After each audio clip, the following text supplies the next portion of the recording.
Are you sitting comfortably? Then we'll begin.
Hey folks, welcome to a pub chat over here on the live channel. Not that we don't do everything live, just go with it. But we got a great thing to start off with here as Jose in the chat there. Welcome to the Shills, and everybody please hit that like and share the stream as well. Great thing, because I usually forget to say it. How's it going, Dunk? What the hell is going on? Yeah, can you imagine about it? Last Friday, everything was all kind of like nice and peaceful and quiet, and then dun dun dun dun dun dun war.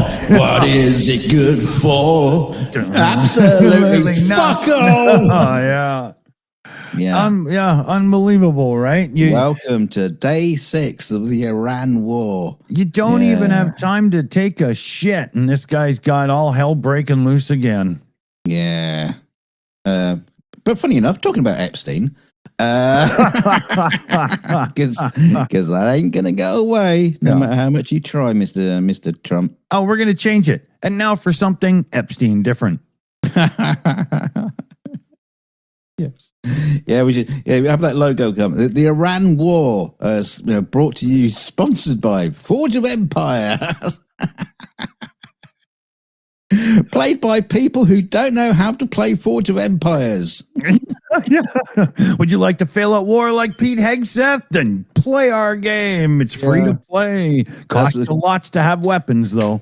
He's probably got a special room in the Pentagon where he goes to practice.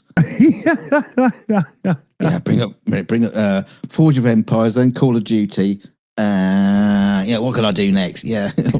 What about rejoining the military, Mr. Hegseth? Get some actual fucking training under your belt. You know how some people like to stand up and pace when they're thinking? Hegseth had a little bicycle track installed so he could have a beer and do a lap on a tricycle, and then come around and have another beer and do a lap on a tricycle. That's how he thinks. What they took out his hamster wheel? Yeah. Well, to be honest, if you were to put a generator on the hamster wheel, technically he's getting work done. So can't have that. I would think RFK would be a bit better on the hamster wheel. He's a buff old daddy. He is. In his jeans, sweating away. If you put a bit of spring action on a couch, You could harness that for energy, and you could just let Couch and Boffer Vance just go off on it all day and, probably heat the White House, right? Just friction. Yeah, and all it would cost you is a gram of Coke and a bowl of Wheaties or whatever, So a great thing about our interview with Gavin Newsom the other day, and he was talking about Vance. He says, I trust him even less. I think he's worse. Yeah, that's crazy to think. Crazy to think that he could possibly be worse. When Newsom was describing Vance, I thought for sure he was describing Palpatine, Like I thought for sure it was the Emperor, Yeah. Somehow he's come back. Yeah. And he's even uglier. Yeah. But you really got to look at it like there's a lot to what he was saying, because you look at the stuff Vance said about Trump, and then Trump says, "Hey, do you want to be important?" And he's like, "Yes, sir, absolutely. You're the greatest leader we've ever had." Yes. Let me suck your little succulent little mushroom. Oh, I bet Vance spent 3 days with his butt full of lube, You don't flip like that for nothing. Yeah, the money and the fame would do it. I don't think that's the kind of fame I would want, Well, it's not how you want to get it. But. Yeah. I would rather want fame for... Yeah. I would rather be Pee Wee Herman and get caught playing with myself at the adult theater than be J.D. Vance. It could have been like Bonnie Blue and just like fucked loads and loads of guys and then... on OnlyFans. I was just going to say, these days that'd make you social media star, Oh, did you hear about her? Old Bonnie Blue. Is she the one that did the entire lineup of a town or whatever? She's done them all, like 1,000 men, 1,000,000 men, and 24 hours and all that kind of stuff. The latest one was like having unprotected sex with like I don't know how many men, and guess what? She's pregnant. Oh my God. You can't fix stupid, but it turns out you sure can breed it. You can impregnate them. Yeah. What's she going to do? Train her, her siblings to, join her OnlyFans and. What is this woman's life like outside of the constant sex? Does she not just have a gerbil, but have many gerbils because all they do is fuck? Does she keep rabbits because they just fuck like rabbits? You know what I'm like? Yeah, well, she has to learn somehow. We got a shout out here to Ken Patterson in the chat with a $20 super chat, no less. And he says the single most important word in the English language: beer. Yeah. I like that very much. Bring out a horn too. All right. Hey, Ken, that's awesome. Beer. It gives us what's that speech that some cartoon, or no, it wasn't a cartoon person. It was Al Bundy. Beer gives us so much and asks for so little. Lovely, glorious beer. And he just keeps going. It was funny as hell. I'll have to look it up one day. It was also that little bit in Malcolm in the Middle where is it Malcolm in the Middle or one of those shows where the wife turns to the husband and says, "Oh, why did we have children?" And he goes, "Beer."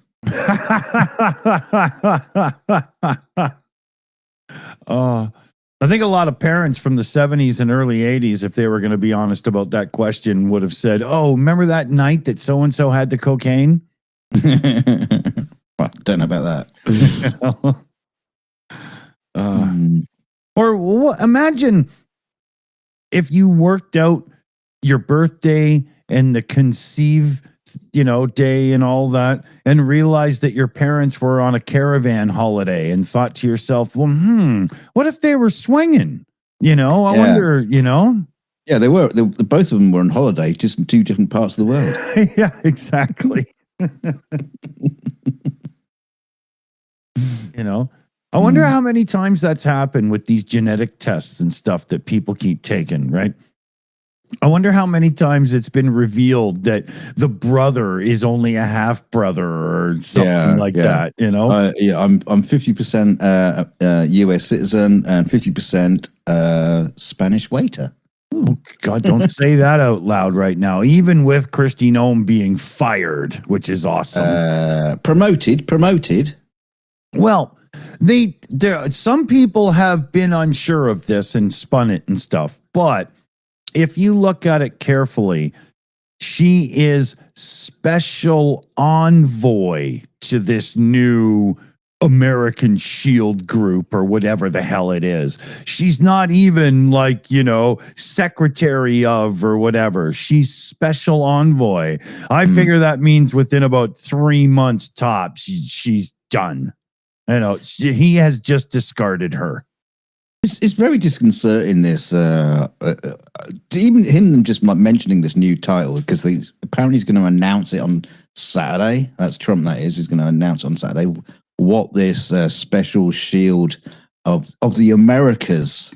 It's not the shield of the United States. It's the shield of the Americas. Yeah, I think he's just going to strap her to the front of a rocket. Well, it's kind of like disconcerting as well, because they're talking about defunding ICE. Maybe it's just like, okay, we'll take several thousand ICE officers, give them a new badge. Yeah. And they'll be the shield of America. Yeah, exactly. Could this be the start of that? Yeah, very much so. He's tested the waters enough. Now, if they were to use a new group under a new name, they can have their own new sort of charter and mission. And, what are you going to do? Congress won't do a damn thing until the midterms, when hopefully there's enough Democratic teeth in Congress to stop this madness, right? Well, hang on. Let me just bring up, because I was looking it up, what it was all about. Let's get rid of all that. So, what is the Shield of the Americas, and what do we know so far? The White House says the initiative reflects Trump's effort to shift U.S. national security strategy towards the Western Hemisphere. In other words, what it sounds like, he wants to try to impose his kind of iron security strategy, his iron fist, onto the rest of Europe. So it sounds like it's looking outwards to the rest of the world. But Dunk, I would include in that the fact that they're very upset that Anthropic won't let them use AI for mass surveillance in America, not just of its enemies. And so this whole shift to Western, maybe that is a part of it as well, because Anthropic, it sounds like, I didn't really look into this yet today. To be honest, I just wasn't that interested in the world today. I needed a break. But it sounds like Anthropic AI is now softening to the Pentagon and Department of War's demands of, let us use your AI for whatever the hell we want.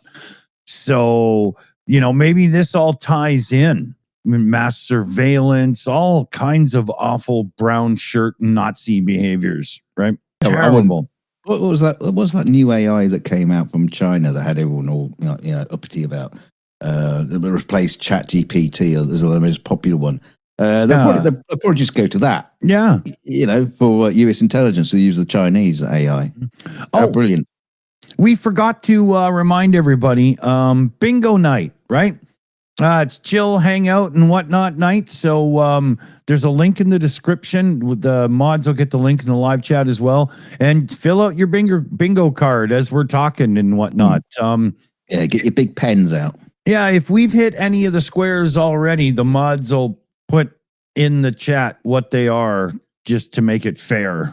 I don't even know what half of them are. We should have a list. Yeah, we should have the list, Yeah. Oh, dear. What we're going to do coming up is bingo night is going to become like a bit of a playoff thing. And then instead of, giving somebody a discount code at the store that only saves you a couple bucks or whatever. We'll have a little round robin playoff. I don't know, fucking something like that. And just, send you a t-shirt or some shit. I don't know. Or do internet arm wrestling or something. Yeah. Oh no, that reminds me of that awful Stallone movie about arm wrestling. Damn, that movie sucked. I'm glad I didn't watch it. Oh, I can't remember the way they tried to dramatize it. Oh, it was so bad. Oh God. I have a vague memory of it, but I don't think I've ever seen it. Yeah. Oh yeah, Adam Round's got it. It's called Over the Top. Yeah, because he switched his grip, and then that was the moment that it was so. Oh God. Yeah, Mr. Spock got it too there. Jeez, I remember. I've seen it. It's terrible. Some of those movies I'd never watch again. I was thinking of that animated film that's called Over the Hedge. I don't think that counts. It's better.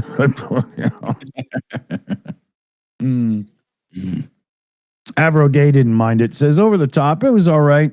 Nah, it rubbed me the wrong way. But yeah, don't let me ruin it. Maybe it isn't, Or maybe it is. Yeah, Yeah, Spock didn't like it either. So, and he would know. He probably meditated on it for hours and decided for sure. So, speaking of Spock, I hear a what's it called? The Star Trek series you like?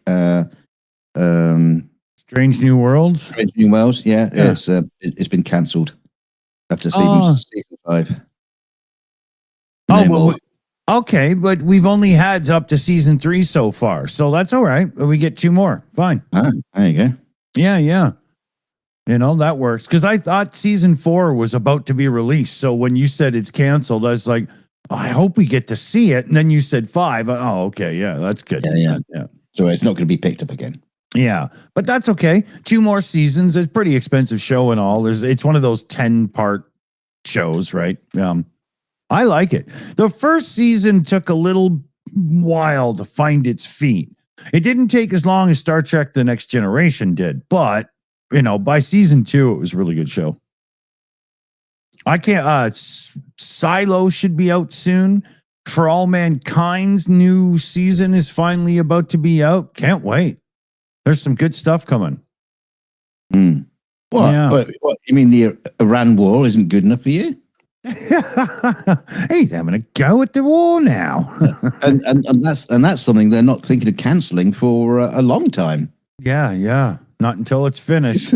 It's strange, that, isn't it? If Hollywood was in charge of wars, put Netflix in charge of the Iran war. They go, no, it didn't do very well after its first 6 weeks, so we're cancelling it. What? Yeah, wrap it up. We were just getting into it. Yeah. Be nice with the sets. Roddenberry's going to reuse them. Love the soundtrack. Crazy shit.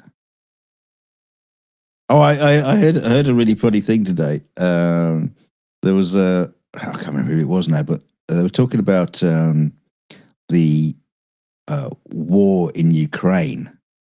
And basically what's happened is you notice that Ukrainians seem to be doing quite well against the Russians' forces recently. Mm-hmm. A lot of people are putting that down to the fact is we stopped sharing intelligence with America. And therefore the Americans aren't passing it back to Putin. Oh wow. And I thought that's really astute. It sucks to say, but I can very much see it. Yeah. And another thing about Ukraine, I don't know if many people have heard about this, but America has been pretty poor on supporting Ukraine. To say the least, yeah. To say the least, and now with this war in Iran, Americans just don't seem to. Should I say Americans? The U.S. military don't seem to have a handle on how to deal with the Shahed drones. Yeah, and they're just chucking billions of dollars to try to stop these drones that cost $30 40,000. And the weird thing, Dunk, is that America has its own knockoff of this drone. Yes, they do. And yet they're completely ill-equipped to deal with it. Commander talked about this once before. How America has some learning to do, and somebody I can only imagine the person. Shut up! I'm telling you. Okay. This is the important part, because Ukraine, even though they're not getting any support from America, are sending some of their specialists over to the US and to train the Americans on how to deal with the drones with low cost responses. Wow. Isn't that kind of ironic, really? You know, the people you're supposed to be helping are coming over to help you out, even though in the face. You know, Dunk, we were just talking about this recently, but I love the expression, you know, always make sure that you get the high road, right? You know, morally, right versus wrong, whatever, and the things you do. Ukraine just put themselves up on Mount Olympus looking down at America. How you doing? You know, they are literally, but Anakin, I have the high ground. Yeah, exactly, man. You know, unbelievably cool of them to do this, you know. And unfortunately, Trump will learn nothing from this. Trump will learn nothing. No. Hopefully other people in America, once the midterms hopefully are successful. I mean, in my mind, there's no way Congress won't flip from, you know, to the good side, to the, you know, to the rebels, right? You know. Well, Texas had a massive swing the other day. Yeah, very much. And there's been a few special elections or whatever people are be calling them that have gone very blue, right? Yeah, Trump's not going to like that. No, like with this Texas thing going on right now, he wouldn't back anybody because he only backs a winner, so he had to just sit back and wait and watch it play out. A loser. Hey, you got a couple of shouty outs. Yeah, indeed. We got Crazy Cat here coming in with super chat there. Is that a euro? Yeah, it is. I'll tell the story another time. Crazy Cat, how's it going, Crazy Cat? Trump says he wants to choose the next leader of Iran, but he zeroed all the candidates. So he says, please drip vinegar in my eyes or make some chilly sense of this. I mean, that was so funny when Trump comes on and says, yeah, we picked 3 candidates. Unfortunately, we seem to have killed them. Yeah. Idiot. Yeah. Right now he's looking for the guy that used to sweep the hall of the bedroom of the, you know, it's just. Well, it's too late because they chose their own. They chose the Ayatollah's son to step in. Yeah, I'm sure that's going to work out well for everyone. Yeah. But, you know, you got regime change. Well, one person got a new job. You know, does anybody have visions of the movie Red Dawn in their head? Avenge me! You know, the dad, you know. You want the the original or the No, the original. That's no. Yeah. I like the original. Of course you do. Yeah. It's one of those, you know, it's got some weak, but it's got some good, and you know, I just like it. Got Patrick Swayze. Was it Kurt Russell? Can't remember now. No, it's Swayze. Yeah. And Charlie Sheen. There's a great dance sequence in it. Yeah. It's got Jennifer Grey before the nose job. Oh yeah. They were all just kiddie wings back then, though. Yeah, it was a good one. That whole thing where they take the guy out, they go hunting, and you got to drink the blood in the cup, and they're like, you know, no, we've never done that, man. They totally owes them. Oh, it's funny. Hey, talking of old movies, I was checking the TV listings tonight, and there was some 1970s bawdy British comedy called something like what was it? Can You Keep It Up for a Week?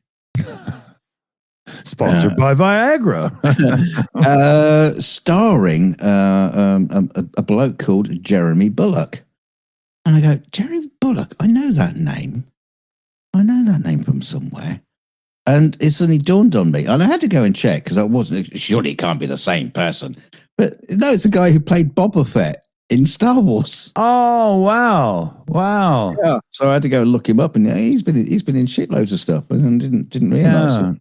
Yeah, before the Kiwi guy took over, right? Yeah. I mean, he didn't exactly do much in Star Wars or in Empire and all that kind of stuff. But as Boba Fett, just like, whatever, he's worth to me more than you, blah, blah, blah. Yeah. He didn't do a lot, but he's a proper actor out there.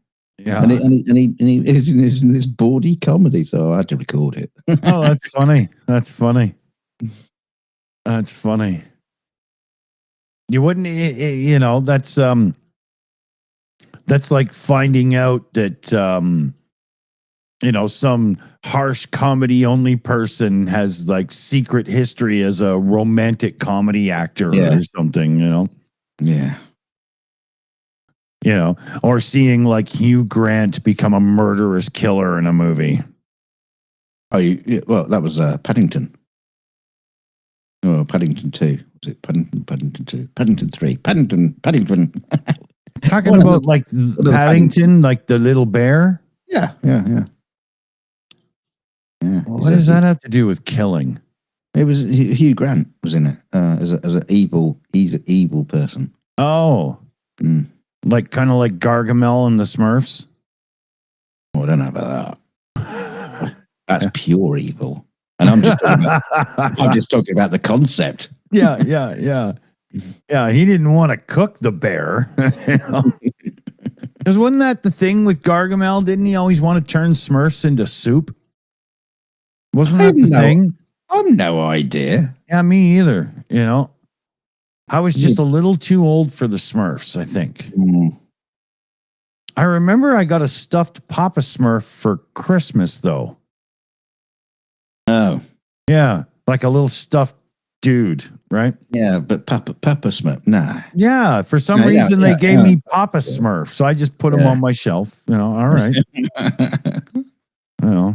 The fuck did you give me the old guy for? Yeah, the girly Smurf. Yeah, that's like getting a Star Wars toy in 1978, and you end up with Obi-Wan instead of like Luke or Han. Yeah. No, or you get like one of the the insignificant characters like Greedo or Walrus Face Man. Yeah. You only want those when you've collected the others, right? Yeah. It was on sale. Yeah.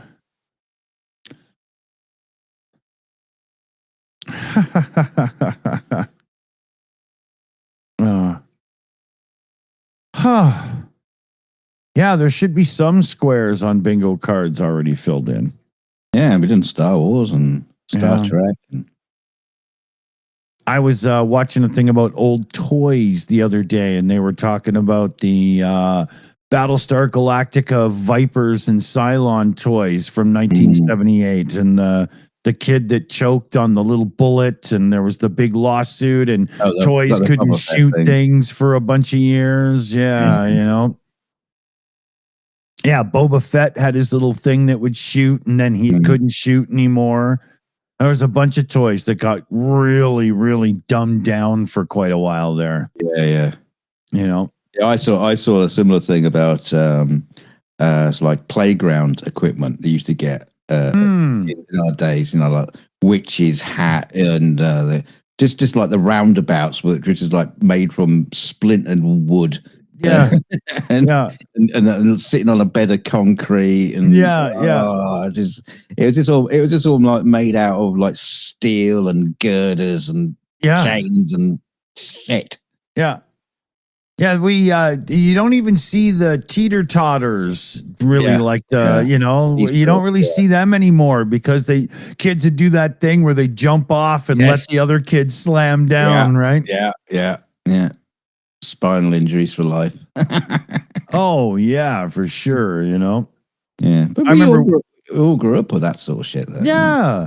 We used to get in shit because we had big swings and we'd get them really going and then we'd jump off and just launch in the air and you'd land and do a little barrel roll like they taught you when you're playing volleyball and and the teachers would just be horrified just watching you going, oh God, they're all gonna be dead. Or conversely, because I mean, for me, this was like 1975, right? I don't think the teachers gave a rat's ass. They were probably just happy to have a cigarette break. Yeah. Most cigarettes. I'm not joint. What are you talking about? Yeah, probably. Well, this was Vancouver for me, so absolutely, I mean, 25% of my teachers smelled like fucking patchouli oil, 20 minutes to inject the heroin.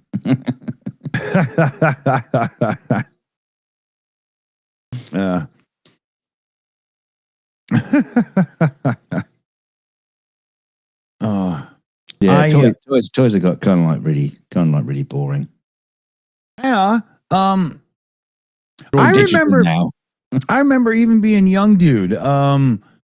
My neighborhood buddy might have been like the big Castle Grayskull open set or whatever. It was one of those big, huge plastic things that opens so that you can supposedly like play in the Bat Cave or whatever the hell it was, right?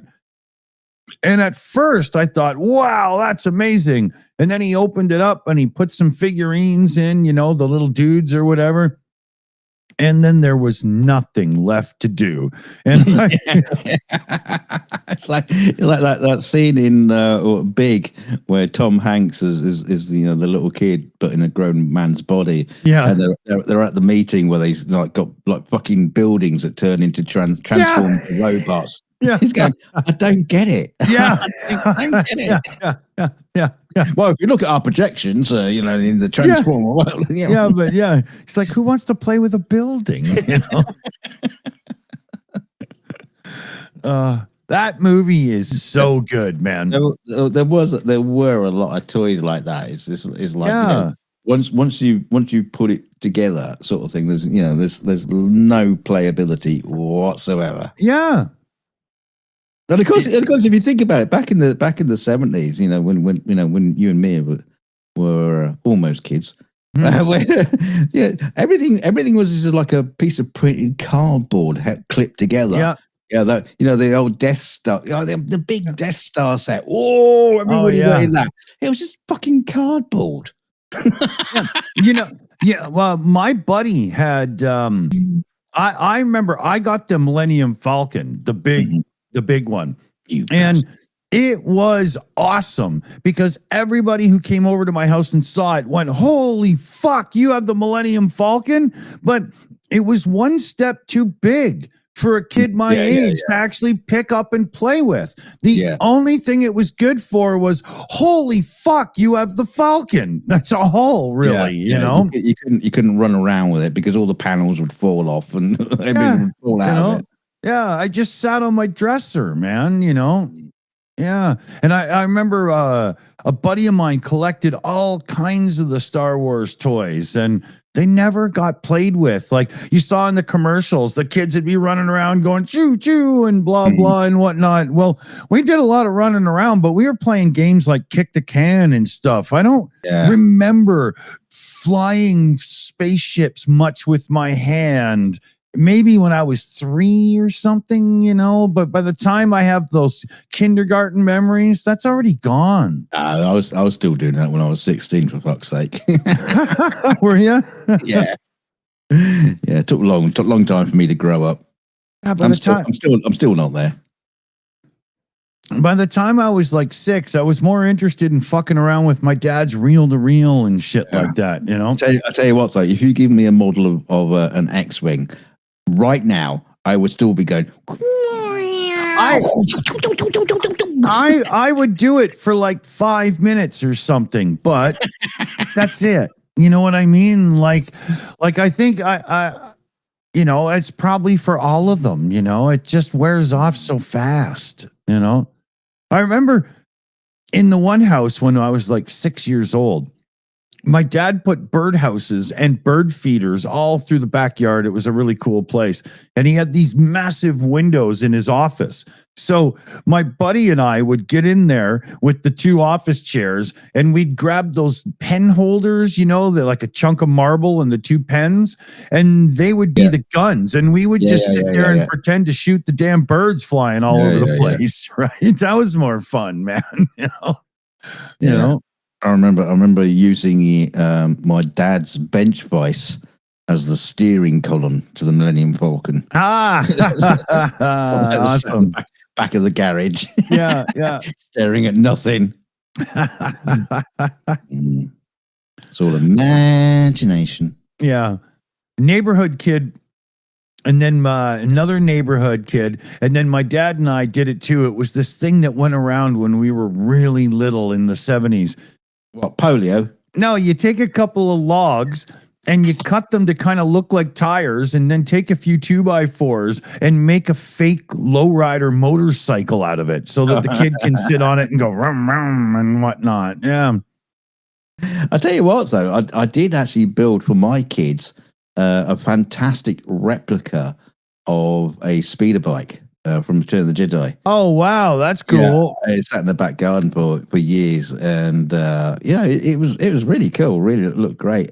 I wish I had photographs of it. But, you know, I ended up selling it on eBay, and some guy came and bought it, and you know, he didn't pay a lot for it. You know, there was a lot more work went into it than he paid for it. Yeah. But you know, he was like he does shows and stuff, you know, and like dresses up in Star Wars outfits, and he says, "Oh, a drag queen." Oh, I was going to say a drag queen, but Star Wars. Yeah, he dresses up as Princess Leia in a bikini. Got a great set of tits, but you know, but you know, he said he was going to, you know, take it out and set it out on this show so the kids can sit on it and all that kind of crap. Yeah, that's cool. Awesome. Mm. You're making the bums of young children happy week after week. Well, yeah, you know, watch out for all the sharp screws and things sticking out. Yeah, if it rips their pants open, it wasn't me. Now, the thing is, I did that, right, because when years and years and years ago, when I was a kid, there was a horrific storm, and our like bungalow had a long back garden that like led out onto country fields, and this big storm came along, and I remember just seeing my dad running down the field chasing after the shed that's been blown like a scene from fucking Wizard of Oz. Yeah. The shed is blowing down the field, and Dad's running after it, and so for like several weeks after that, I mean, I wasn't really paying attention, you know, as you do, but you know, there's lots of sawing and hammering coming from the garage, and eventually out wheels this fucking monoplane that my dad had built out of, you know, the bits of the what was it, shed. You know, covered it was a salvage cloth. Mission. Yeah, it was just covered in cloth and polythene and everything, and had a like a joystick was basically a sink plunger just screwed to the floor. And I used to just sit, I've got photographs of that somewhere. But yeah, just me sitting in this bloody plane that he made in the back garden. All the kids used to come around on plane. He eventually like upgraded it and turned it into a twin wing biplane. Cool. It was very, very cool. That's when it was a monoplane, it was a German plane. It had crosses on it, and I think he thought that was probably not very appropriate to have parked in the back garden. So he converted it to a biplane and put British roundels on it after that. But yeah, no, that was great. So I always had memories of that. So you know, that's cool. When I built the speeder bike for the kids, that's what I was thinking of.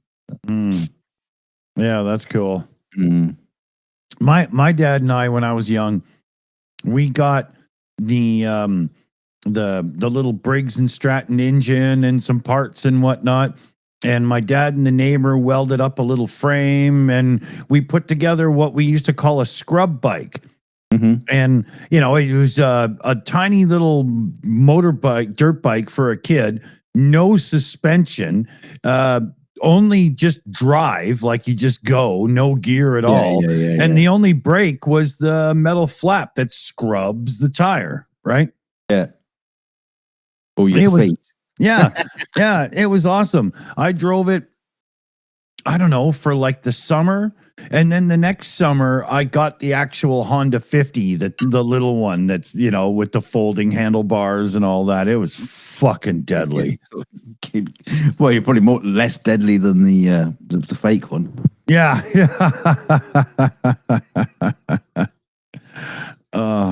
We have a picture here.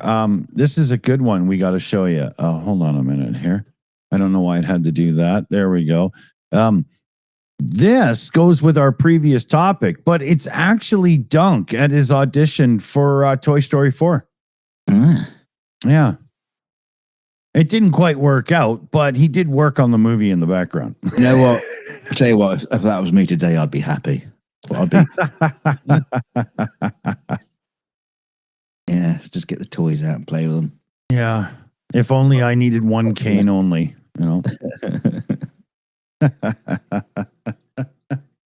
Hey, talking of toys, have you seen the new toys from Apple? Yeah.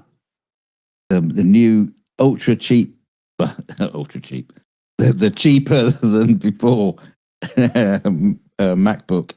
Well, it's not even a MacBook, is it? What do they call it? The Neo. The Neo, yeah.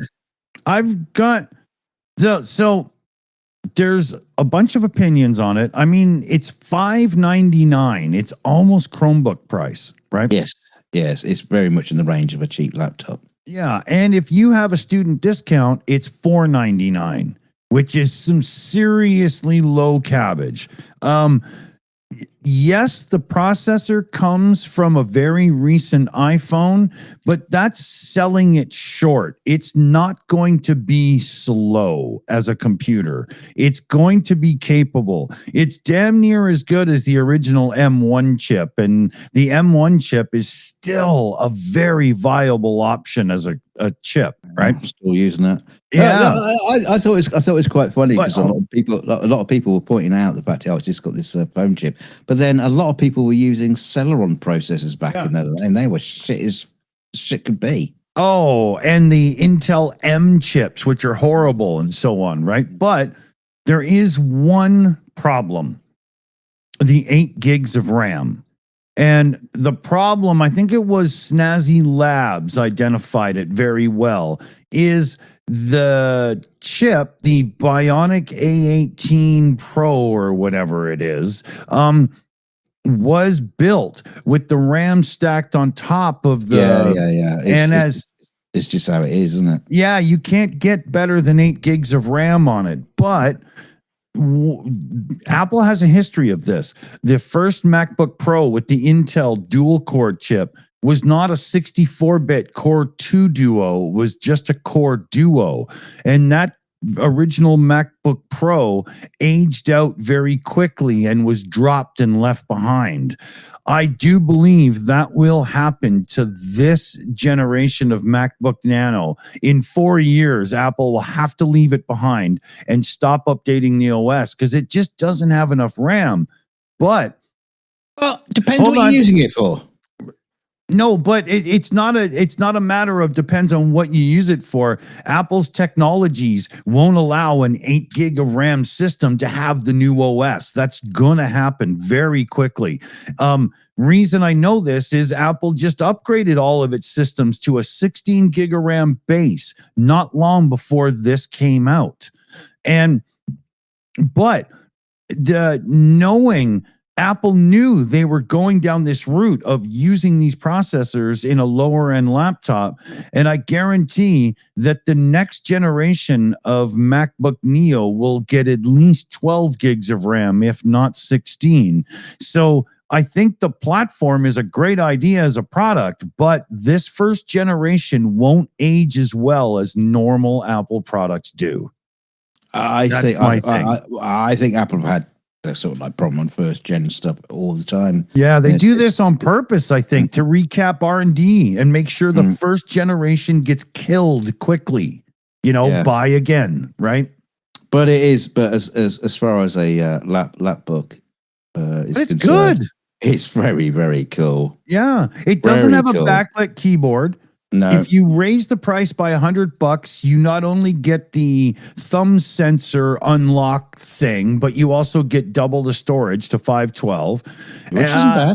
Yeah, but I don't think if you're somebody buying that computer, don't do the upgrade. You don't need the thumb sensor. Put your damn password in. And don't worry about the extra storage because you probably don't even bother with needing storage. I think it's a great idea as a computer.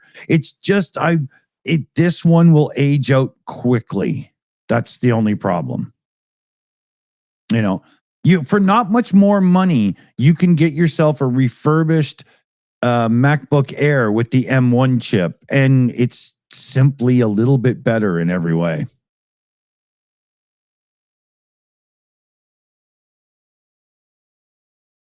I wouldn't recommend an 8 gig RAM system to anybody except maybe like grandma or something, because it'd probably be okay. Yeah, I mean, if you're thinking about it, this is what it's designed for. It's designed for students who are running just like text document stuff or just like word processors, web browse, a little bit of web browsing, stuff like that. You're never going to be able to open up a massive Logic Pro. No, of course not. Kind of. Apart from that, Logic Pro would fill the hard drive up, straight away. It's never designed for that. It's designed for the right. And the light user, which is it's not far off from an iPad, is it? Like just getting an iPad and a keyboard. It literally is an iPad with a keyboard and a proper Mac OS interface instead of the iOS interface or whatever. Right? That's what it is. Exactly. Yeah. I was wondering why they actually went for the full Mac OS interface with a keyboard and all. iOS. Well, you got keyboards on iPads. Yeah, but putting a keyboard on an iPad makes it a better iPad, but it doesn't make it a laptop. No. iOS has still got this weird thing about it, and to be honest, I don't understand why Apple is forcing this differentiation, especially when the iPad Pros and whatnot have the damn M chips in them.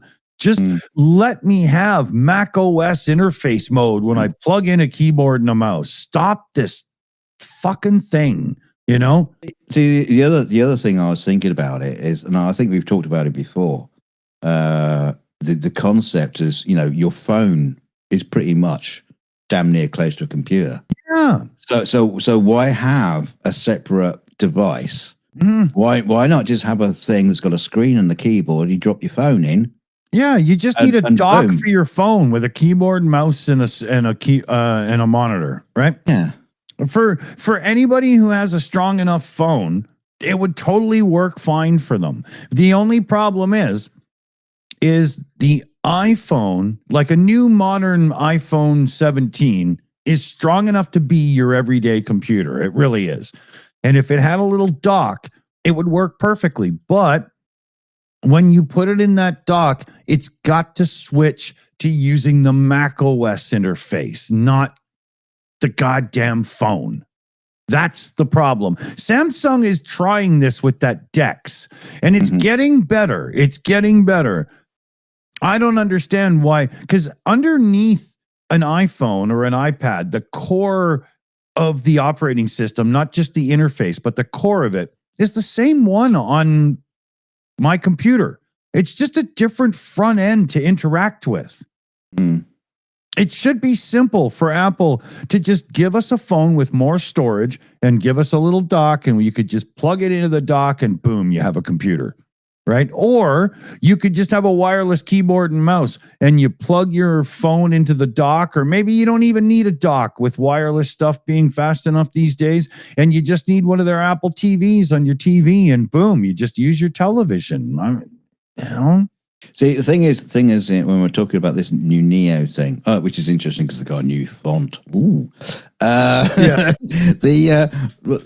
talking about it from a tech point of view, and if you take that aside, it goes back to the old Mac clamshells. You know, remember those when they brought out the little. And that they were cool. They had lots of different colors and all that kind of stuff. And I think it's like as a student, you know, if you're not tech savvy, you just need a thing that's going to do the things you needed to do, and you got the option, and it's aluminium body as well. It's not fucking plastic. Yeah. As well, that's pretty damn impressive. It'll last. Yeah, it'll last, right? And and you can get them in cheeky colors.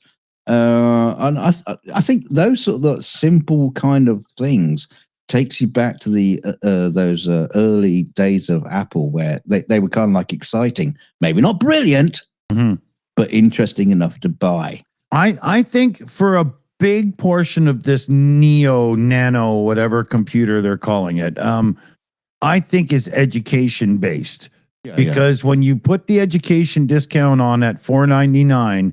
Any family with a few extra bucks is going to go for that before some fucking Chromebook.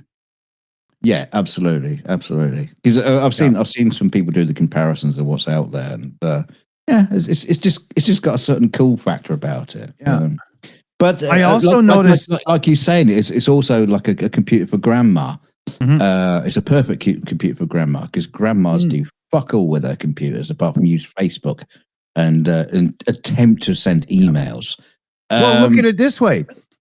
It's a great thing for a grandma who doesn't want like a smartphone and stuff. You send them the little nano and they can FaceTime call with the family and blah, blah, and they can have their Facebook or whatever, Well, this is the point I was going to get to, because talking about grandmas and stuff, because I switched my father-in-law. Almost said ice there, careful. I switched to my father-in-law because he was talking about getting a new laptop. You know, he'd finished. He was retired. He had a big. We got it somewhere. I don't know where it is, but a big fucking Hewlett Packard, bells and whistles at the time laptop, mobile desktop one. One of those. It's big lump. Yeah, it's great. It's got all the gubbins on it. But I said to him, you just need an iPad. And he got the iPad, fell in love with it, and bought one for his wife as well. Yeah. So the two of them sit on the sofa, playing games together on their iPads. That's the part. It was perfect for them, especially because you said sit on the sofa. The iPad is the replacement for the magazine and stuff, and it's so comfortable to sit on the sofa with. If you try to use it to interact and text and play social media and stuff, you end up needing the keyboard, and you might as well just have a laptop. But for scanning the news and playing little games and all kinds of stuff, some people think a tablet is just a toy or an extra. It kind of is, but at the same time, when you've got a decent one, not like a really shitty, cheap Android one, it's you find yourself using it quite a bit, And it also it's kind of interesting, people who use tablets, they don't complain about holding it. With a laptop, obviously you stick it on your lap, and of course, until this sort of like laptop comes along where it's not like roasting your legs. You're quite comfortable with it sitting on your lap. But now people are using tablets, but aren't finding it a complaint to be holding it. Yeah. I mean, thankfully they are like super light and everything these days. You can imagine, one back in the 80s, it would have weighed a fucking ton. But I just think it's kind of interesting that hasn't actually been an issue for people. Yeah. Felix has the iPad 10 or whatever, right? Not the Pro or even the Air. I don't understand the iPad Air. That's just stupid. They put a really fast chip in a thing that's too thin, and it gets hot and has to slow down, and then you don't get the speed of it. It's stupid. You know? Yeah, you've definitely been watching Snazzy Labs. But I agree with them before seeing that, right? I've always said that. It's dumb, you know?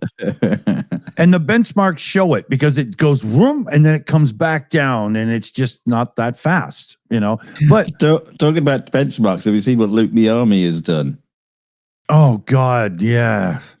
He's decided he's not going to do benchmarks anymore. He's just got a website now where people post the benchmarks on there so that he doesn't have to do it anymore. Yeah, you know why? Because his views are down and he can't buy 4 computers anymore. No, exactly. Yeah. Even knowing he's just going to return them inside of the 30-day mark, he still can't buy the 4, right? Yeah. You know? Yeah, it's funny.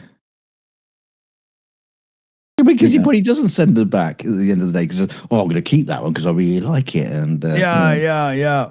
Ends up getting paid in laptops to be a YouTuber. You know, has to go and get a job at Subway. Mm. Yeah, and it was funny when he first announced it. There was comments in his thing. Oh, so you just want us to do the work then? Yeah. It's crowdsourcing. Well, I mean, you didn't have people complain to SETI when he had they introduced SETI at home. Yeah, and you go, oh, what, you want us to look for UFOs for you? Fuck off. Yeah.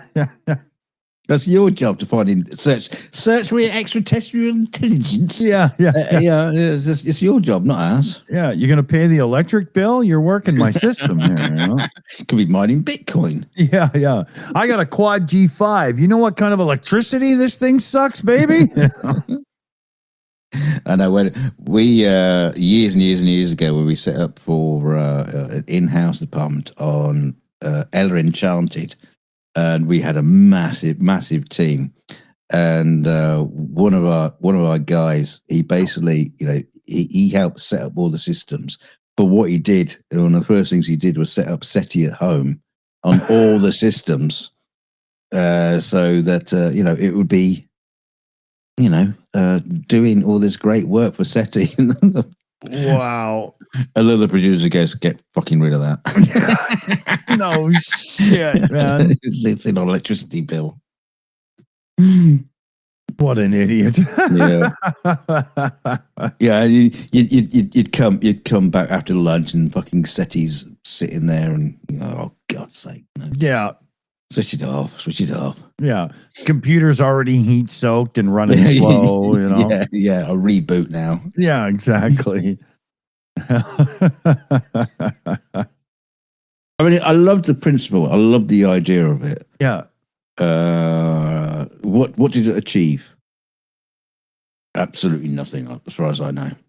Yeah, I don't even think they found a second WoW signal, Mm. Michio Kaku, the University City College astrophysicist guy that's on like a lot of TV shows and stuff. Yeah, and AI produced nonsense. Yeah. No, I'm sure. Yeah. He used to tear them apart like years ago when he was on the shows. He was like, "This is stupid. You can't just listen to one frequency when we are building broadband internet delivery to speed things up and whatnot. Of course, they would do the same. We're never going to find anything." And he had a pretty good point. Yeah. Well, the aliens are using Bluetooth. Yeah, it's just Bluetooth. We're checking that. Yeah. It's Bluetooth 13 million, and it's got a great range, man. Oh, fuck's sake. They could be using semaphore for all we know. Yeah. I like the idea. Try your best to, give it a shot, but it's, there's no way they wouldn't combine 1,000 frequencies and just make some badass big bandwidth thing or something if they're even using electromagnetic communication, right? Thing is, I think they were wasting their money. They should have turned it inward.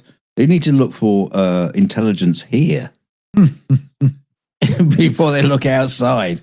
Yeah.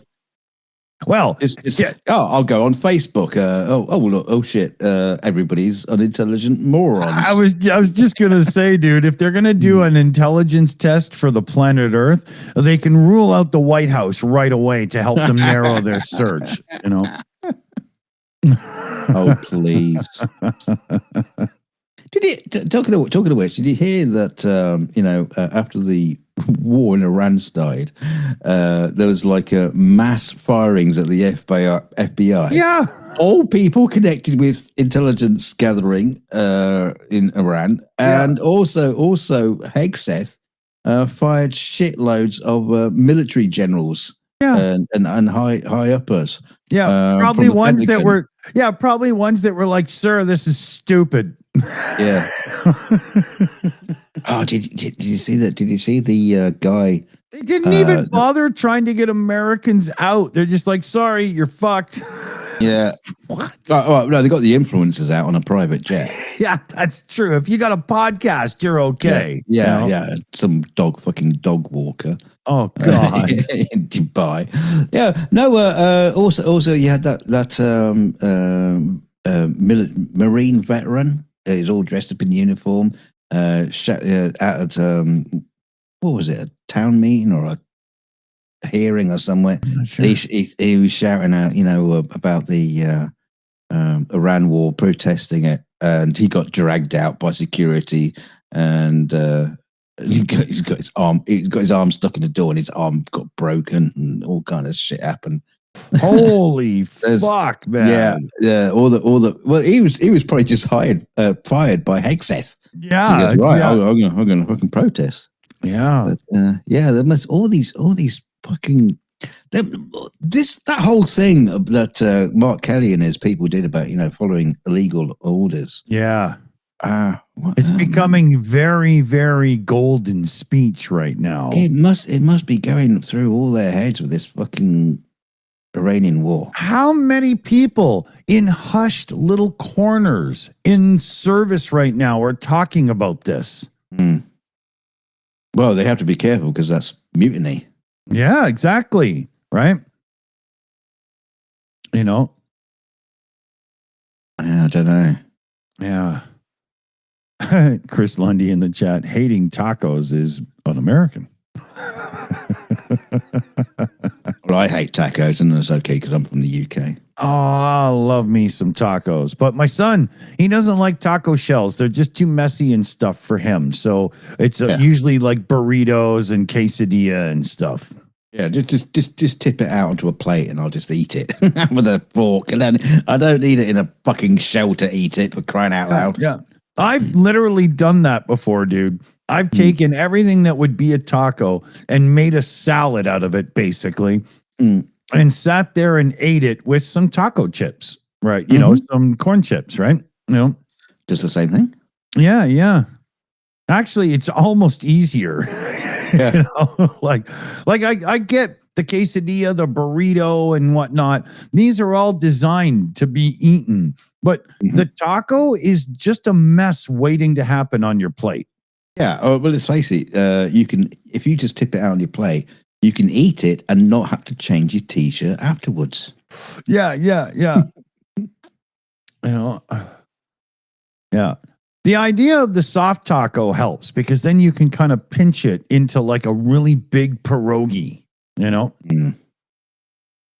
But I still like tacos. I just, when you heat the shells just right, oh, they're so good. I do love it.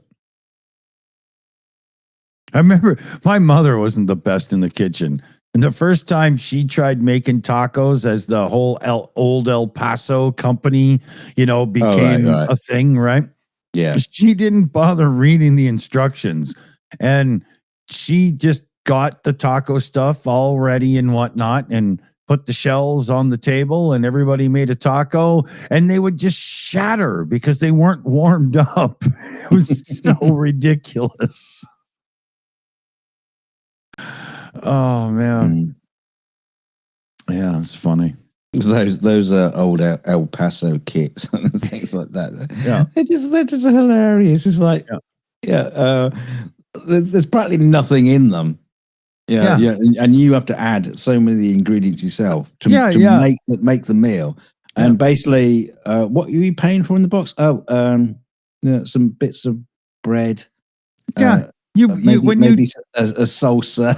Yeah, when you take the box off the shelf, you're like, is there anything in it? And you can hear it move, and you're going, okay, I guess, there's nothing in it.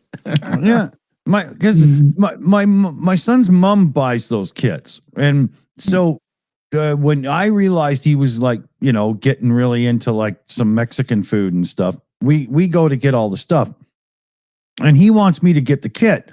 And I'm like, no, dude, look, here, we can get the breads and we can get, you know what I mean? Yeah, we'll just make this shit, dude. It'd be a lot better. Trust me. Yeah. Because they're not cheap either. Yeah. Yeah, I mean, when they're not on sale, I think they're like $6 Canadian or something. And what do you get? A little bit of goop in this weird metal like bag, and you get a little bit of like seasoning to do the meat and with a little water, and then have it soak back in. And you get the little pitas or whatever, and they're really small because they have to fit in that damn box, right? They're not even the right size. Fuck that shit, man. Yeah, fuck that shit. It's the same with mac and cheese. I love to make a real home-baked mac and cheese, but my son's mom will just buy him like the gourmet craft dinner or whatever. Not gourmet. Do they do a gourmet version? I don't mean craft, but I mean the other brands that try to make it better, more rich and creamy or whatever. Yeah. And he'll just look at it and he's just like, I ain't eating that. I'm so much into doing things. Oh, here. Okay. Food story. So get ready to salivate because, oh my God. Yeah. So I've always thought that those stupid little breakfast sandwich makers with the little rings and the levels and everything were stupid, right? Yeah. And recently I watched somebody on the internet review 5 different ones, and the really cheap, stupid ones were cheap and stupid.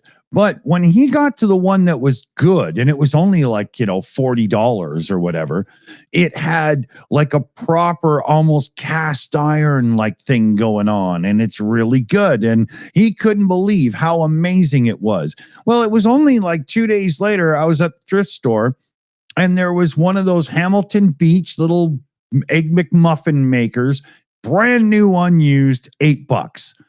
So I bought it. I figured, what the hell? I always figured it would be a nightmare of cleaning and everything where you could just simply toast the muffin, do the eggs in a pan, away you go or whatever, right? Mm-hmm. That's the way I do it.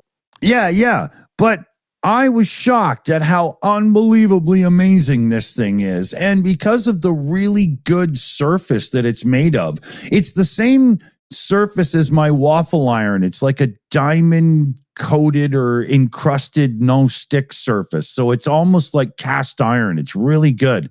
And I forgot to even like butter it or oil it or whatever. And I heated it up and I made the sandwich, and it was unbelievably good. And the little ringy thing just comes right out, and you can just simply, rinse it off as the sandwich sits to cool for a second, put it on your dish rack. I gave the machine equipped wipe while it was still warm with a wet cloth, and it was instantly clean. And I sat down, and holy fuck was it good, because I had real old cheddar and farm fresh brown eggs and, some good Black Forest ham. Fuck, it was awesome. Oh, I wish I would have bought one of these years ago. It made me want to have breakfast. And then when I had it, I was so happy I did. It was a great start to the day. 5 minutes. Well, 6 minutes, including rinsing it off and making sure it was ready to put away when it was cooled off. That's all it took. No mess, no fuss. I'm so into it. Oh yeah.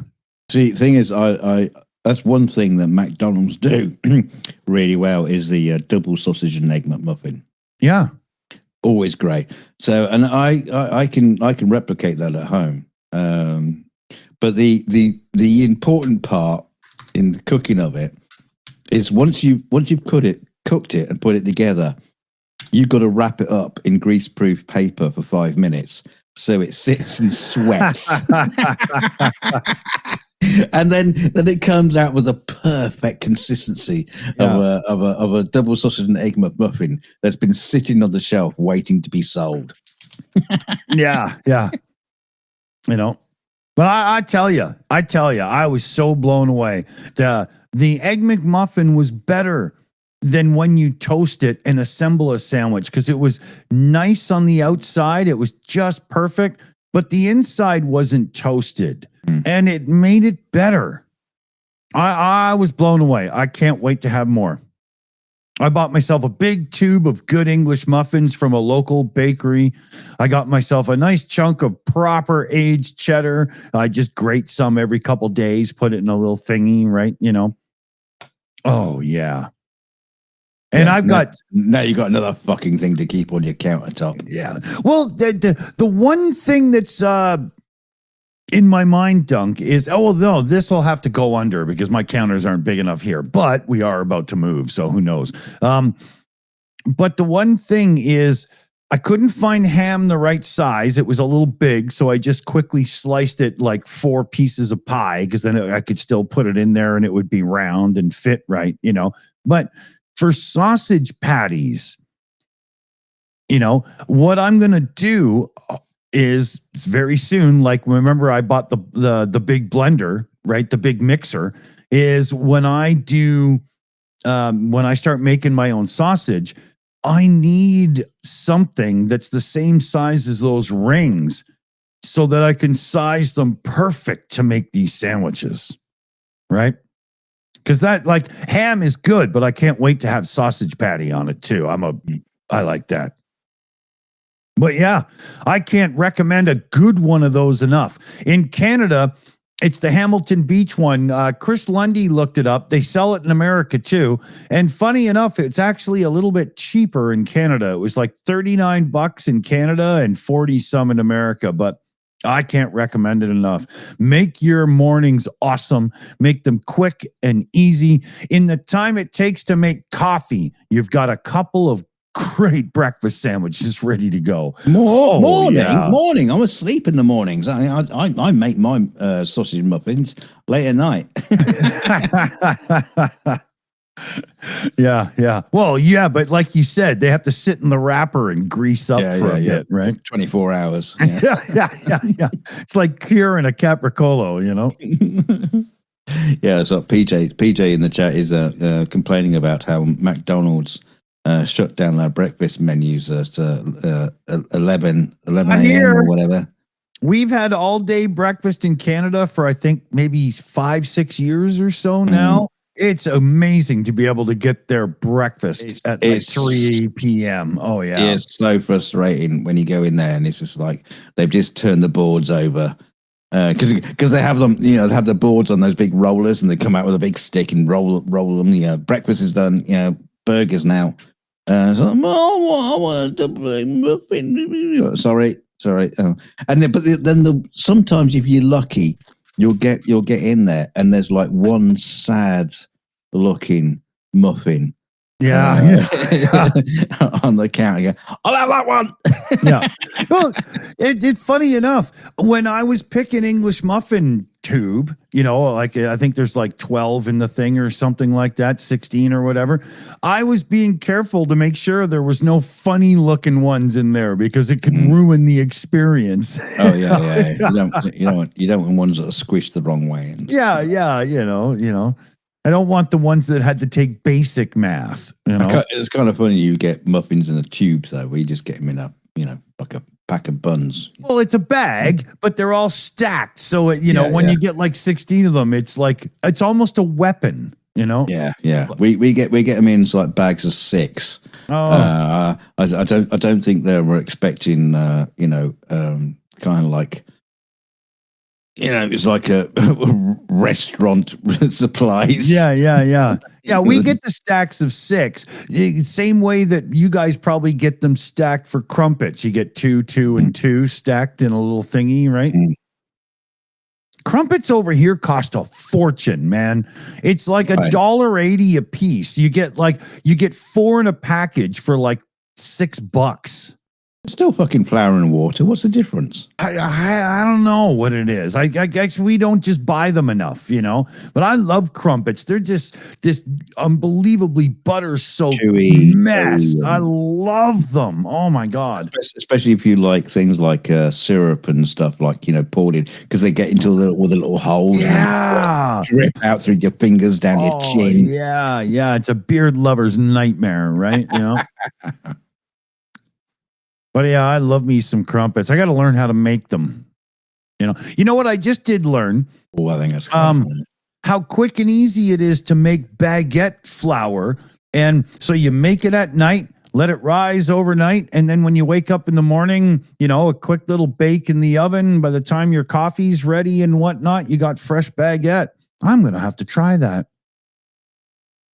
Well, it's like all these things. I'm getting hungry now. Jesus, it's like making your own naan bread and all these sort of things. Yeah, it's all relatively easy to do. Oh my god! But you still got to fucking do it. Yeah, and it's like or sourdough. It sounds amazing until you realize that keeping your culture going is a daily thing. So that morning you wake up hungover and you go, oh, fuck it, I don't want to. Well, you can't do that twice a week.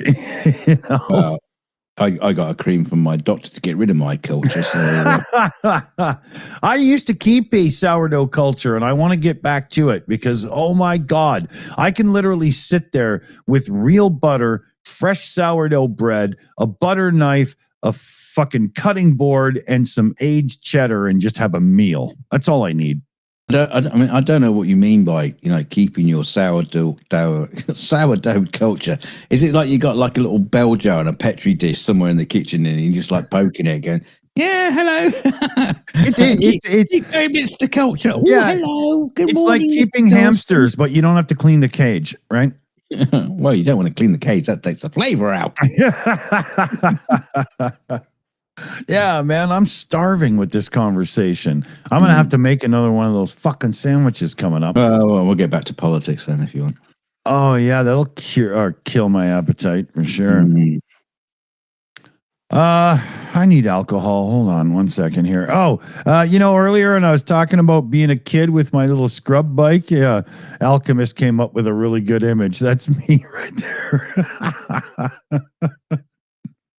I think he gave me like 2 or 3 inches less waist than I probably have right now. You're an old teenager. Yeah. I was born 21, 22 years old. In the mid-40s. Yeah.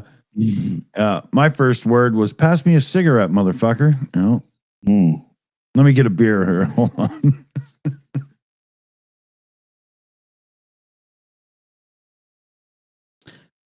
Dear. What else hasn't been talked about this week?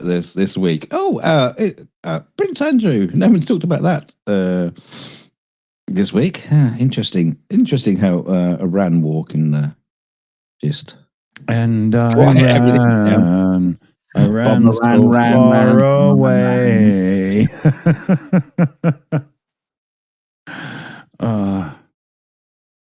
Fucking Israelis. They really want to take a huge chunk of the Middle East over at this point. Who is that fucking stupid? I don't know how they can be hiding it now. It's just like, and we're not being anti-Semitic or anything like that. It's just like literally that little small country just wants. Yeah. They actually. The police arrested some protesters out in the streets in Israel who were protesting against Sting and Andy Summers. No, I wish. No, Yeah, no, there were some people protesting against the Palestine, and there was only like 20 of them. There wasn't a lot of protest, but they got rounded up and arrested for just protesting. Wow. It's like, oh, okay, freedom of speech, blah blah blah, and all that kind of stuff. Well, Wow. This is. No, I don't know. It's where's this going? We know where it's going. History has taught us where this is going. We all know, I just find it difficult to believe that Israel is becoming like a far right Nazi regime. Yeah, this is Israel. You put the Jews. Don't you understand? Yeah, it was only where this came from. Yeah, it was only 30 years ago that we were teasing them for hoarding money like Jews, and now look at the way they're behaving. And, for QAnon people and conspiracy folk and stuff, is this fueling the whole, the Jews' secret society rules the world in the background and stuff? Is this fueling that bullshit right now? Well, it certainly feel like it could do that. Yeah. I mean, especially when you're hearing kind of like leaks from the White House, which are basically saying that, we're just doing the war in Iran because Israel wanted us to do it and they needed our backing. It wasn't, and not just Israel, it was Saudi Arabia as well. It's like the two of them on either side. Just wanted to take out Iran or whatever. It's like, okay. And this whole thing about Iran. Oh yeah, we were in imminent danger of a threat from Iran in potential 10 years time. Oh God, imminent danger in 10 years. Yeah, what do you say to that? Oh, really, President Bush? I mean, Trump? It just doesn't none of it's making any sense whatsoever. You know what I see here is Trump goes for Venezuela. Right now he's talking about thing with Cuba, a friendly takeover, right? Now you got this all going off in the Middle East, and it's very much Israeli driven. Is Israel looking to just expand and conquer? Like, does Israel have issues with energy and production? And do they need to secure and take over Iranian oil production? Because, when it comes to Trump, it pretty much just follow the money and you can pretty much figure what he's up to, right? Well, Israel is actually a particularly tiny country. I'm not too sure what its landmass is next to the UK. I mean, because the UK is not exactly massive either, but it's a tiny little country. It's surrounded by countries of vast tracts of land. Yeah. They just seem to be pissed off with everybody. And Israel, up until the powers that be just drew them in over there, didn't even exist in the mess that's now the Middle East.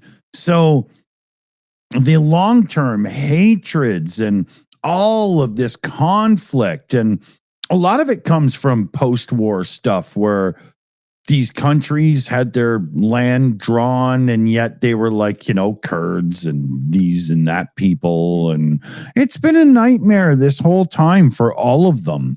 And it's been messed up for 70 years. Yeah, the West did it, and they won't fucking leave it alone so that the people can do their... I think the Middle East might be better off if they just... decided, hey, look, you guys be you, we'll be us, blah, blah. Let's redraw some borders, and, we'll have our leader, you'll have yours and whatnot, and just forget what was done to it and redo it themselves. I don't know. Well, I mean, that's kind of like what they have been doing, but, trying. But there are so many factions of just even just like religions and different factions of kind of like political biases in the whole Middle East that there's no consensus on anything. Yeah. And that's what makes it really difficult. Maybe you should just bomb it from orbit and then yeah. You know, let it rebuild into a one. I mean, the thing is it's kill so them funny. all and let a Norris god sort it out. I don't know. I think that's what Trump's planning. Yeah.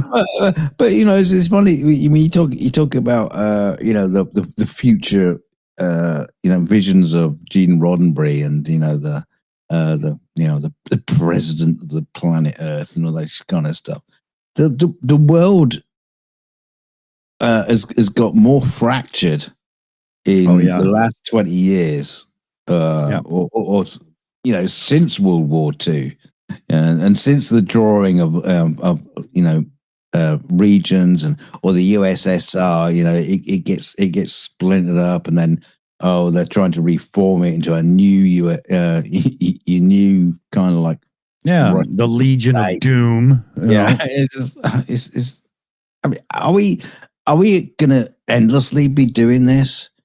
Was Carl Sagan right? That humanity has no chance because we just cannot seem to fucking get along. Well, we've got this thing where supposedly democracy was supposed to end this, as I understand the mission, but we used to have this strength and might rises to the top, and you end up with Genghis Khan, Alexander the Great, blah, blah, blah, blah, conquer, war, fight. Democracy was supposed to give us the more JFK route to politics, the Gandhi side of things, and the angry righties that really want the rich to be in charge again, the way it was during monarchy and stuff. They're trying their best to kill it right now. And the people are buying it in voting. Trump was seen as a stronger leader than Biden or Harris. What? We've got to do better as people sussing this shit out. The fact that Trump won a second term makes me weep for humanity. I can't believe how many people were stupid enough to vote for this fucking piece of shit. You wait till his third term. His third term will be the last term for America until they fix it, if that happens, right? Oh, the rest of the world. No, I did see a thing. We'll be calling on you guys to dust off the Harriers and come on over and help.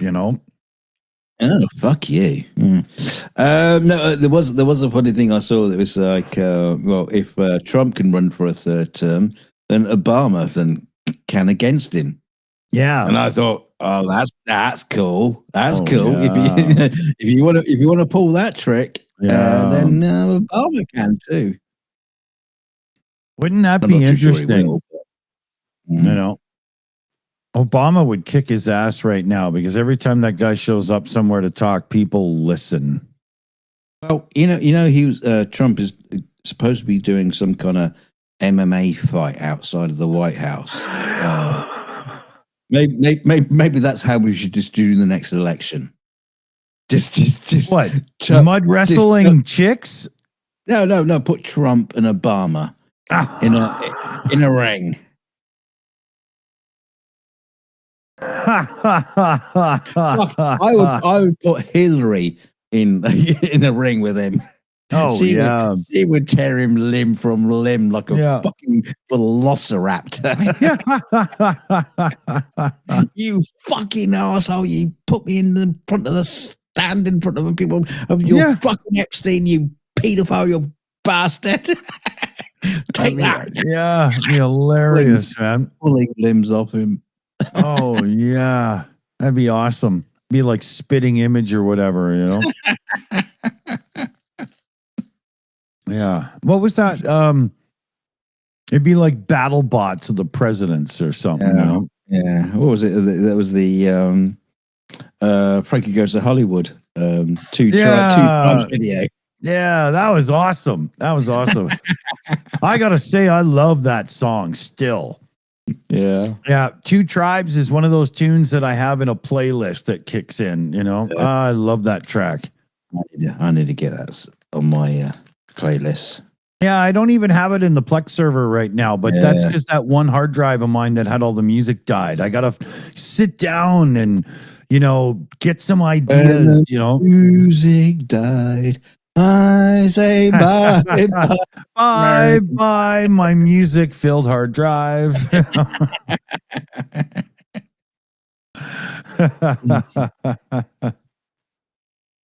The spindle had a wobble and it went bye-bye.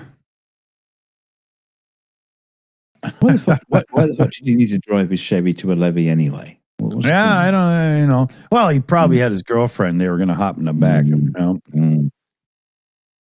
You got a lover's lane for that. Yeah.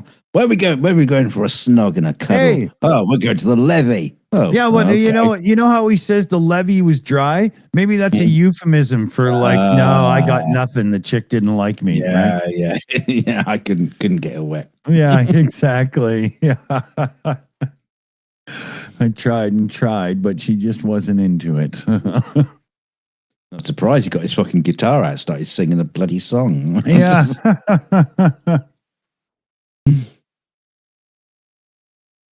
There was a bar in Burlington, Ontario when I was 18 years old. We used to go there and party all the time.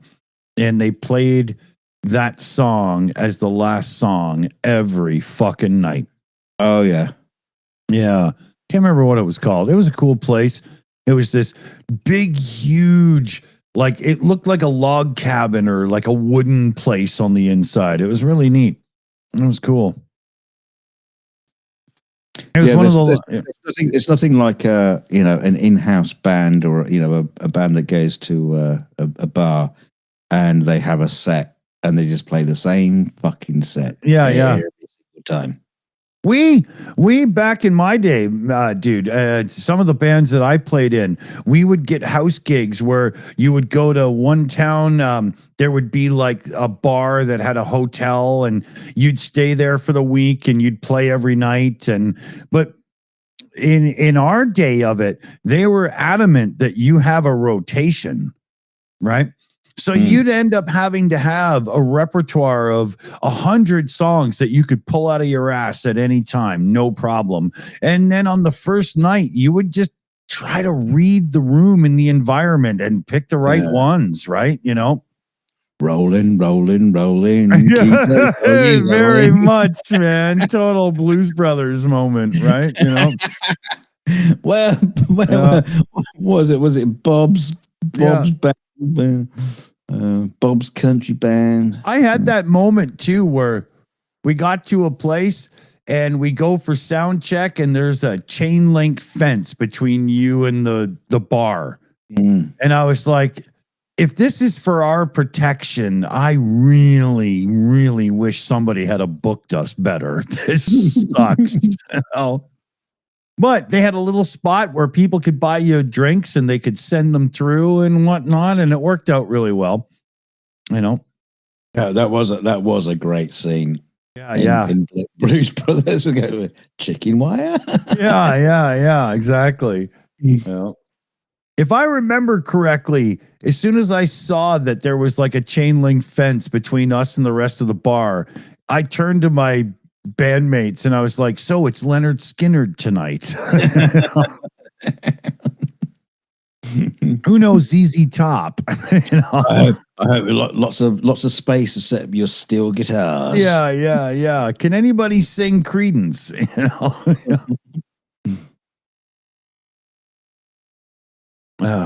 Those were fun gigs though, when you had to dance and like think on your feet and save the moment, Oh yeah.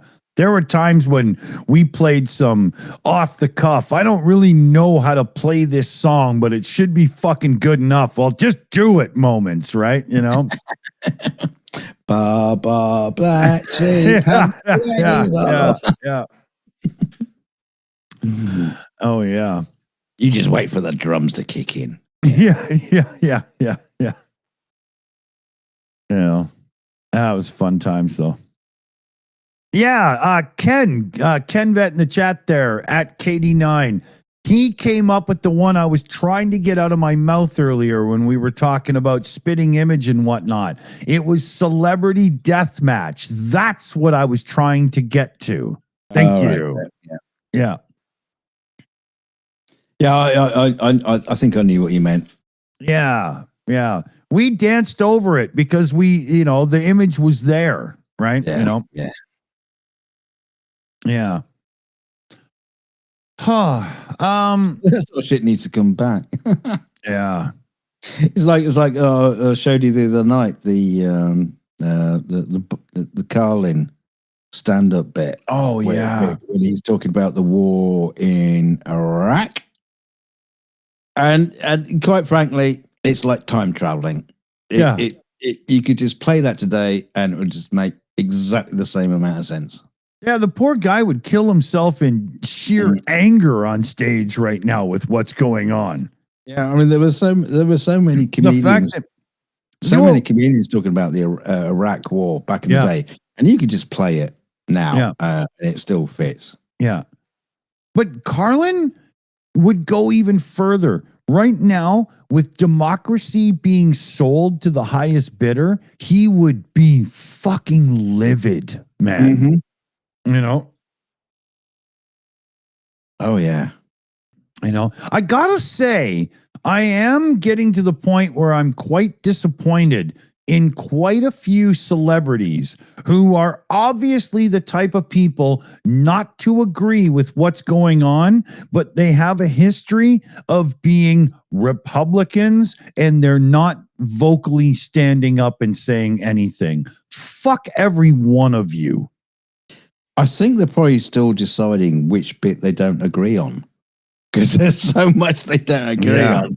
It's like, how do you centralize it? How do you pick your moment? Because I've just finished a song. Oh, he's just he's just done something else. Oh shit, I've got to write a new song. Oh, yeah, exactly. Yeah, it's I'm like, I don't want to start calling people out, but there's a lot of people in the entertainment scene, comedians and whatnot, who call them out. They're not watching.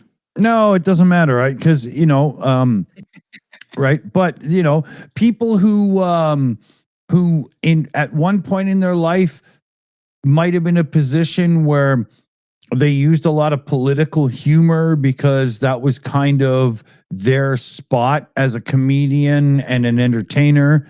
And now they're covering different topics in life. And there's a lot of opportunity to slip in a little jab and a thing and whatnot. But God forbid, because it could, offend somebody who watches my content and, just well, the FTC will, shut them down or whatever. Yeah. Well, that's the interesting thing about, if you look about like the late show hosts, there's quite a few of them. I would just pick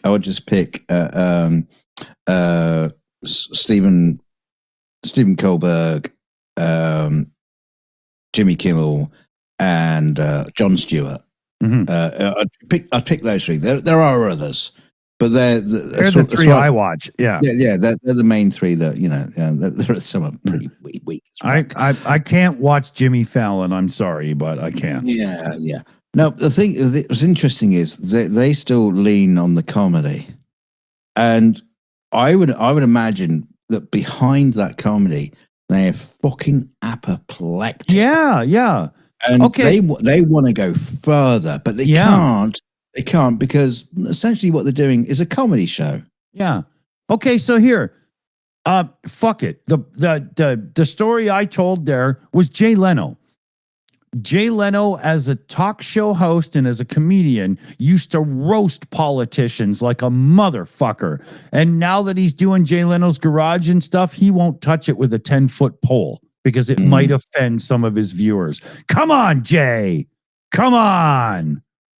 Yeah. Fuck, man. And there's others too. There's quite a few. Or maybe he was just doing it for the views back then. Maybe he didn't give a fuck. I think Jay is naturally a right-leaning Republican guy from the Reagan era. That's who I see him as. And I don't see him as a Republican that agrees with what's going on right now. But in his heart, he's a Republican. There's this whole thing in America where if you were born into a Republican family, you're a Republican. It's like I'm a Christian. Oh, really? When was the last time you went to church? With my family when I was like 7. You're not a Christian. You were born in a Christian house. There's a difference, you know? Yeah. And I think this holding on to this political weirdness is the same thing. Like myself, I would never say I'm a liberal or I'm a conservative or one of the parties in Canada. I have voted liberal more than other parties, but I've voted for our NDP before and so on because none of these pricks are worth my fucking loyalty. Every one of them can fuck right off, Yeah, I mean, there's quite a few comedian outliers. They will just show up in your YouTube feed every now and then. Who will go off on a rant or something, but they're not important enough. They're not significant. Yeah, I'm not, and they're right. I've got nothing against that, but. Yeah, it's the folks that are like get the most views. Yeah. They should be the ones that someone's mentioning Robin Williams. I mean, Robin Williams would have snorted a line of coke and then just gone off and didn't gone on to an apoplectic fit that nobody understood. Yeah. That was the problem with Robin Williams. He was hilariously funny, but if you could repeat, you let him go too far. Yeah. You can never repeat what he said because I can't remember it. Yeah. In 3 minutes, he's dry humping a fucking coat rack and calling it Bill Clinton or something, and you're just like, what the fuck is going on? Yeah, you're talking about his audition for Mork and Mindy.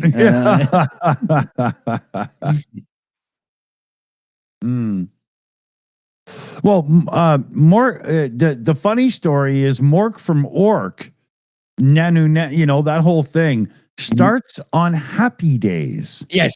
Okay. It was Happy Days. Okay, I said Mork and Mindy, but yeah. And as soon as they were done taping the show, they were already planning his new show. Well, that was the funny thing is when they were recording that show, Happy Days, they were literally calling the executives upstairs, saying, "Come down to the floor. You've got to see what's happening here." Yeah. Even Henry Winkler said, Robin, you just stand there and try to react and don't get in his way. Yeah.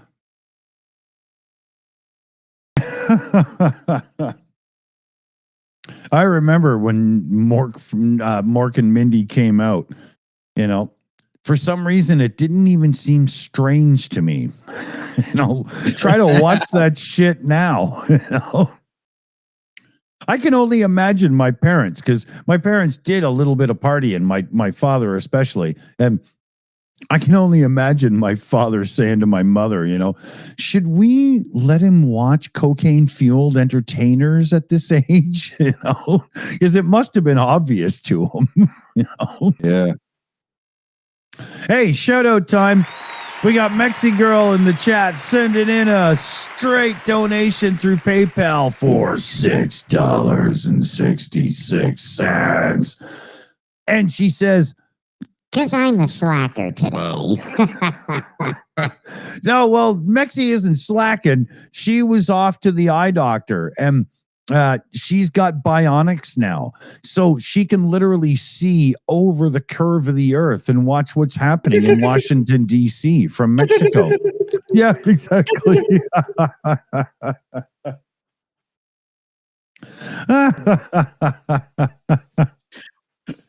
I had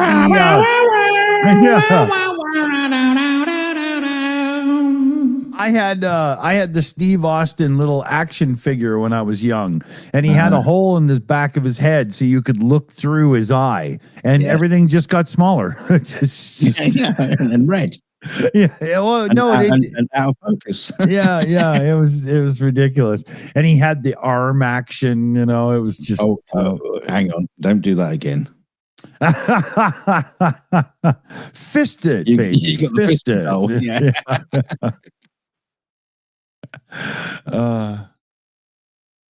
X-ray vision. Shayna in the chat there.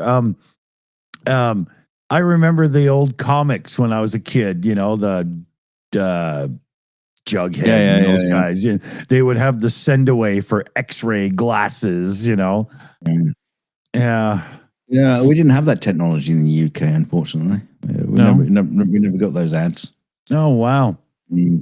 Your government was probably smart enough to go, you're not selling children,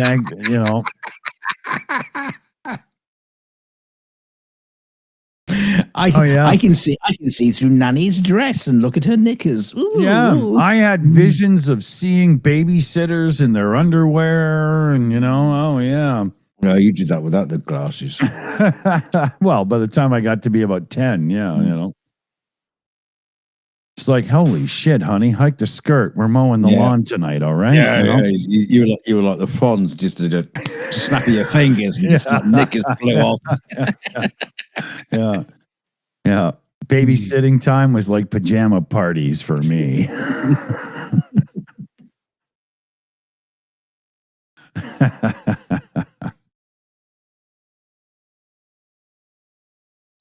Yeah, funny. Well, what time do we got here? We're getting there. It's a grind. Working the grindstone here. Well, I've been trying my best to keep us from just overdoing politics, and I think we did pretty good tonight. It's kind of easy to skip the politics at the minute because there's just so much mud flinging at the walls to see what sticks. Yeah, there's nothing really to talk about. We'll leave that all to the political pundits, or your flames you're sub to, and they'll go on about it for hours and hours and hours of just like, well, this isn't going to get us anywhere. I mean, if you want to watch some real political commentary tonight, Brian Taylor Cohen and his book are bound to have a show coming up. So watch that. I heard his book's got its own channel now. I think it has more subs, to be honest.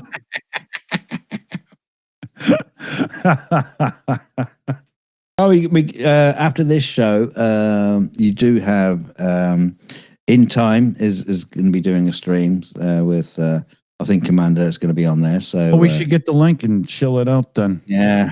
No, we don't have to do that. Fuck them.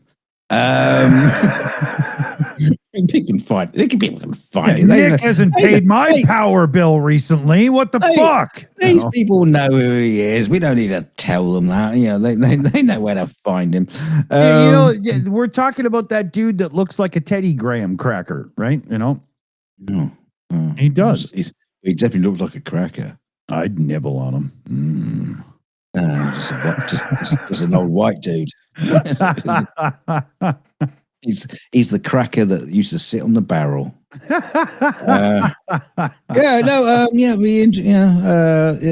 They've been busy putting shows out. I've been kind of watching them, but they're all just as fucking confused as everybody else is. It's like, there's a lot. It's kind of like lots to talk about, but at the same time, nothing to talk about because it's just what's going on? Yeah. What's going on? I said, hey. It's like all this kind of like strange news you keep hearing about. There's been like six American soldiers. 6, 7? 6, 7. Yeah, you got six American soldiers have been killed. You probably get that kind of like deaths just working in the services anyway. You know, they probably like just tripped over a fucking cable. Dude, I don't know. I wouldn't doubt that this week 6 crossing guards were killed in America. And you had that news from Iran that 100 odd schoolgirls were killed at a school. Now I find that very difficult to believe because they don't like girls going to school. And they keep them out of school. Yeah, aren't they? Isn't it folk in Iran that are all about virgins and stuff? Like, why would you? Oh yeah. Right? That makes no sense to anyone. Well, actually, they didn't mention whether they were male or female. You get a big surprise when you turn up. And go, oh, I'm here for my 72 virgins, and 72 butch blokes come out saying, "Right, we're ready for you now." Exactly. Yeah. I know what I meant. Well, what do you say to that? Well, I guess I'll start with the one that has the lipstick on. Or Freddie. Yeah. Yeah. So yeah, the news is so hard to believe in any shape or form because it's all political bias, propaganda, and whatever. Yeah, it's all from the lunatic left, or or the lying Iranians, or just basically the lying White House. Yeah, I mean, who's the better liar? How did QAnon get charged? Because seriously, it's like we're being led around by QAnon right now. I don't know. Put them in charge. Yeah. They at least they know where to get a good pizza. Hey, did you see that clip from Hillary Clinton? The person asking the questions, whatever dumb fuck it was, says, well, you were mentioned in the Epstein files. It says here, regarding Hillary Clinton, she's better looking in person. And Hillary responds, well, I'm not going to say no to that. Oh, that was fucking hilarious. That was that great bit when they released the footage where was it Pam Bondi had taken a photograph or say a photograph from a phone. It's like a photograph. Yeah. It's an image from a phone and then posted it out. And her legal team just goes. Hillary's legal team just goes apoplectic over that. So this is supposed to be. We want to do it public. You wanted to close doors, and you put out a photograph. We're done. We're done here. Yeah. And her, I don't know if it was opening or closing remarks where she was like, if you people want to get to the actual truth of anything, why isn't Donald Trump our president here and whatnot, man? No wonder the Republicans did not want to open testimony. She would have made them look like fucking idiots. Well, she did make him look like fucking idiots because it came out. I mean, yeah. But in the moment, had she known it was live, she would have been more harsh, I think. A bit like us. Yeah. She'd have been like, "Where's my swear button?"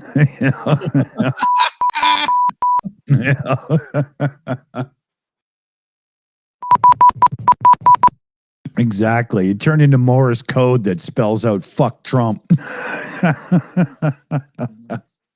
So we're gonna get the hell out of here. Time to say nighty night. Yeah. We'll get the link shilled out to you. I put a redirect at the end so you can go and see Commander and Nick fondle each other from across the country.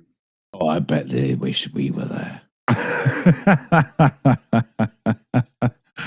Well, I would. So, makes sense. Remember, if you get the chance and you get up close, give Trump a good tickle for me. Tickle him right through that suit, right? Oh, yeah. Right through his cold, dark. Oh, yeah. Heart. Like as they say, give him a good through and through tickle multiple times, right?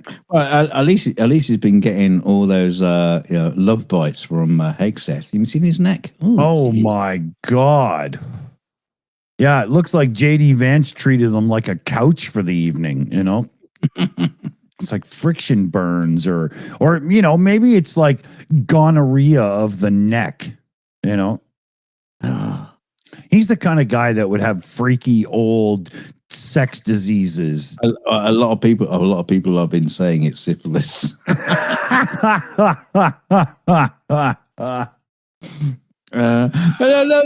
was the White House response. Oh, it's a treatment. He's been getting a treatment, and so it's created. What kind of a treatment gives you a fucking rash like that? And if they're going to do that, why did it on his neck? Yeah, he looks like a zombie that's growing through the skin graft. Yeah. Fucking moron. Just die already. Yeah. So big shout out to the team here. Shayna's on the account tonight.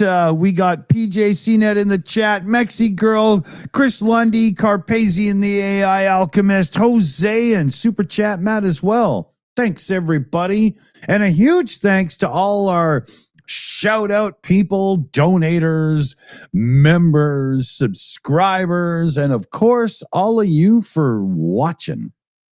Yeah, and go and raid, in time and say, Dunk says, "Fuck you, why aren't we on?" We'll see you next time. Go over and say, would you get some real fucking guests on for a change? It's a real start, talent. Yeah, exactly. Yeah, exactly. Somebody who can show you how it's done, right? Yeah. Well, we'll try that again tomorrow. And hopefully we'll have something more to talk about. We'll actually have to check out the news, I guess. Yeah. So we'll see you there. Be there or be square. And you can be both. Ciao for now, fellow babies. Stay shilly.